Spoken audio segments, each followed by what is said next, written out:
Le jeu vidéo est à considérer comme un nouvel art. Et cela fait maintenant plus de 50 ans que le jeu vidéo existe et il n'a jamais cessé de se développer. Rockstar, Ubisoft ou encore Electronic Arts ont un point commun en ce qui concerne le jeu vidéo. Proposer des expériences au plus proche de la réalité, avec toujours plus d'effets et de polygones pour que le joueur s'imprègne un maximum de l'univers du jeu. Malgré cela, il existe une catégorie de jeux n'essayant pas de se rapprocher de la réalité, mais plutôt de proposer une expérience unique aux joueurs, une expérience que les AAA de notre génération ne sauraient égaler, les jeux indépendants. Les jeux indépendants existent depuis le début du jeu vidéo, même si ces derniers étaient assez peu distribués, à part quelques exceptions comme Tetris ou Prince of Persia. Aujourd'hui, les jeux indés se sont largement diffusés, et des plateformes de distribution ont vu le jour, comme Steam, Epic Store ou GOG. Le développement indépendant, à l'instar des AAA, s'est beaucoup développé grâce aux plateformes de distribution, mais également aux innovations technologiques rendant les ordinateurs et le codage beaucoup plus accessibles. On va aujourd'hui vous présenter l'un de ces développeurs indés contemporains, Edmund Macmillan.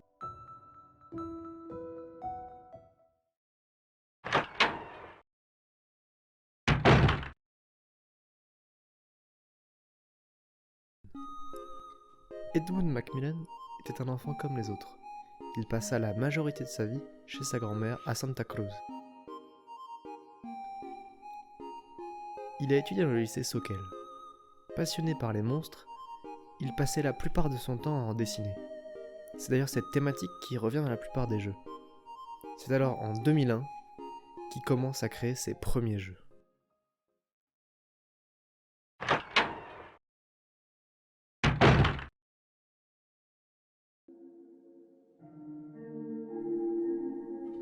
Il était un développeur acharné et travaillait sans relâche, comme le prouve le nombre de jeux qu'Edmund a créés.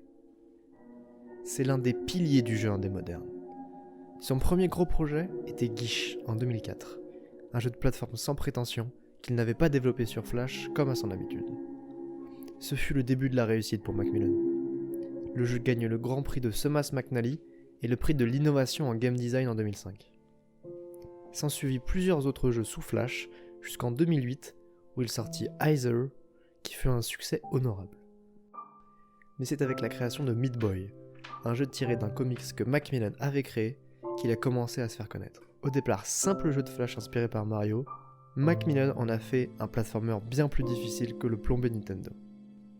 Au vu de l'engouement qu'avait créé ce petit jeu, il décida donc d'en ressortir une version beaucoup plus complète, appelée Super Meat Boy. Pour cela, il créa la Team Meat, qu'il quitta 7 ans plus tard. Il a d'ailleurs reçu beaucoup de récompenses, comme celui du jeu avec le plus gros challenge au IGN Award de 2010.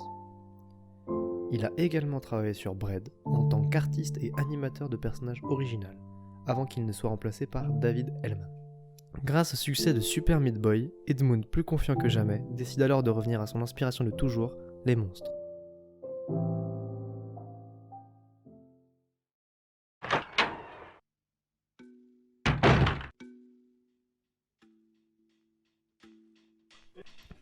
C'est donc confiant qu'en 2011, il créa avec l'aide de Florian Ims The Binding of Isaac, qui fut un autre grand succès.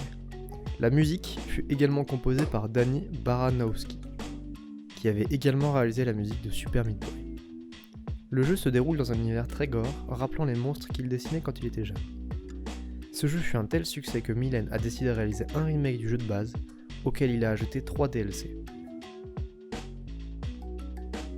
En parallèle, il continue de développer d'autres jeux, et notamment un autre jeu de plateforme à la difficulté relevée comme Super Meat Boy, The End is Nigh. Il y a de ça quelques mois, Macmillan sortit son dernier en date, The Legend of Boombo. Ce jeu est une préquelle à The Binding of Isaac, mettant en scène Boombo, un personnage présent dans le jeu. À côté de ça, Edmund Macmillan a réalisé avec l'aide de sa femme un jeu de cartes tiré de l'univers de The Binding of Isaac, The Binding of Isaac Full Soul. C'est d'ailleurs grâce à Super Meat Boy que Celeste a vu le jour, fortement inspiré par ce dernier, et ayant reçu des prix comme celui du meilleur jeu indépendant au Game Award 2018.